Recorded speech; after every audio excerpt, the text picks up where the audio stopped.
The plague. Even the word itself evokes fear. This was a disease that wiped out entire cities, reshaped history, and left its mark on every corner of the world. The plague wasn't just an illness, it was a catastrophe that humanity had to face. But where did it come from? Why was it so deadly?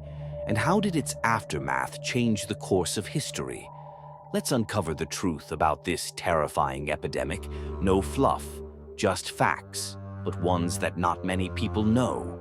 The origins of the plague. The plague was caused by a bacterium known as Yersinia pestis. This tiny organism had the power to kill millions of people. It thrived in the bodies of fleas, which infested rodents, especially black rats. These rats, unexpected culprits of one of humanity's greatest disasters, spread the bacteria wherever they went. But here's something interesting. The plague wasn't always a human problem. Originally, it was endemic to wild rodents in Central Asia.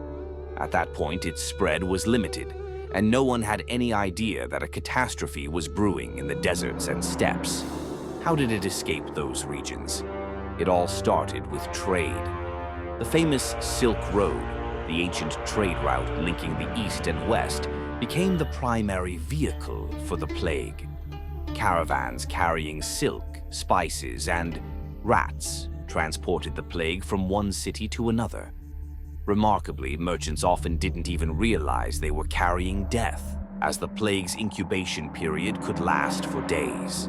Interesting fact, scientists have discovered that the Silk Road not only spread culture and technology, but also became a highway for epidemics, including the plague and smallpox. Justinian's Plague. The first pandemic.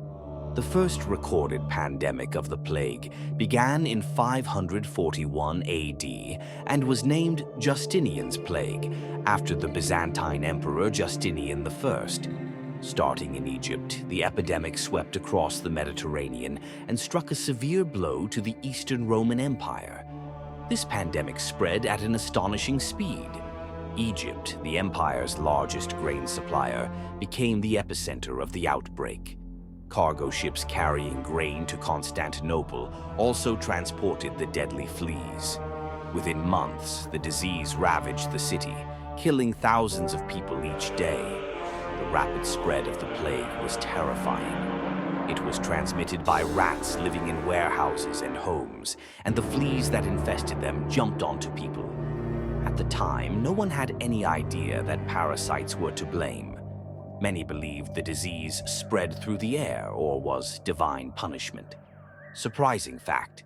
During Justinian's plague, many doctors and philosophers of the time believed the disease was carried by evil spirits that traveled with the wind, leading them to refuse to treat patients outdoors. The Black Death, 1347 to 1353. The most devastating pandemic.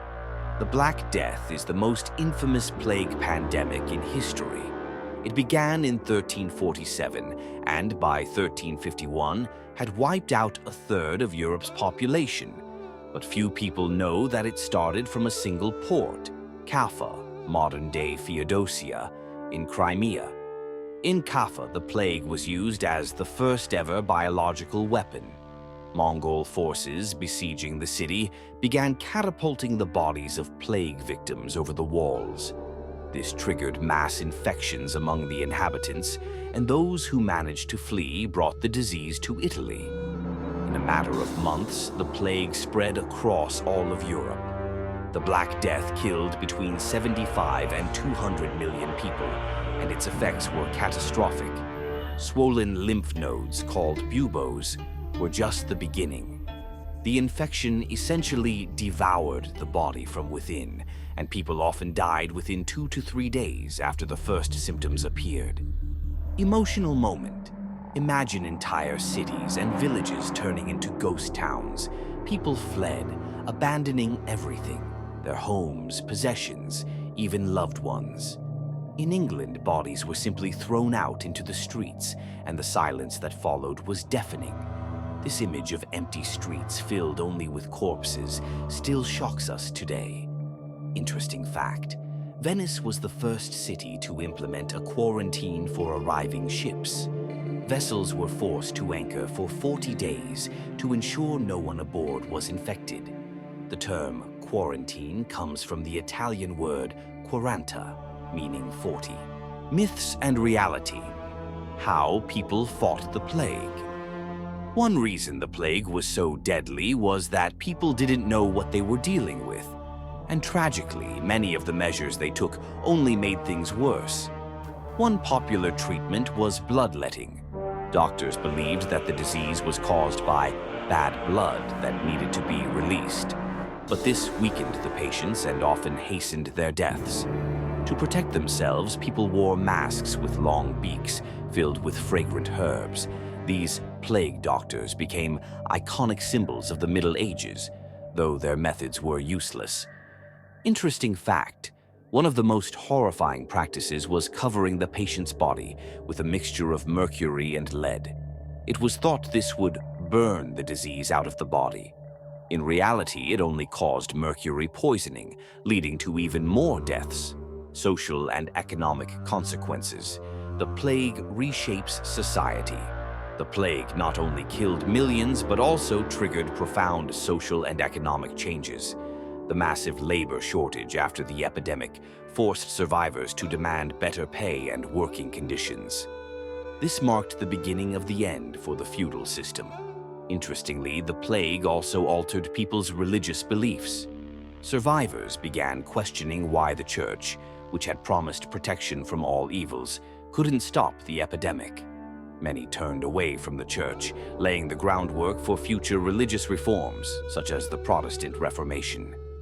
Interesting fact: in some parts of Italy, particularly in Florence, panic gripped the population. People believed the plague could be transmitted through eye contact or touch.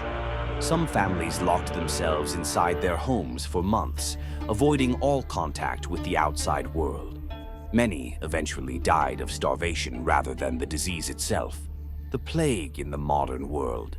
Today, the plague still exists, but it no longer instills the same fear. Modern antibiotics make treatment quick and effective. However, outbreaks can still occur in impoverished regions of the world. For example, Madagascar experiences yearly plague outbreaks, and it's only through international aid that these outbreaks don't spiral into major catastrophes. It's crucial to remember that the plague isn't just a chapter of history. It still exists, and by studying the past, we can better understand how to combat it in the future. Conclusion: the legacy of the plague. The plague was more than just a disease. It was a force that reshaped the world. Its victims and the aftermath continue to remind us how fragile our civilization can be. And while today we feel protected, history shows us that everything can change in an instant.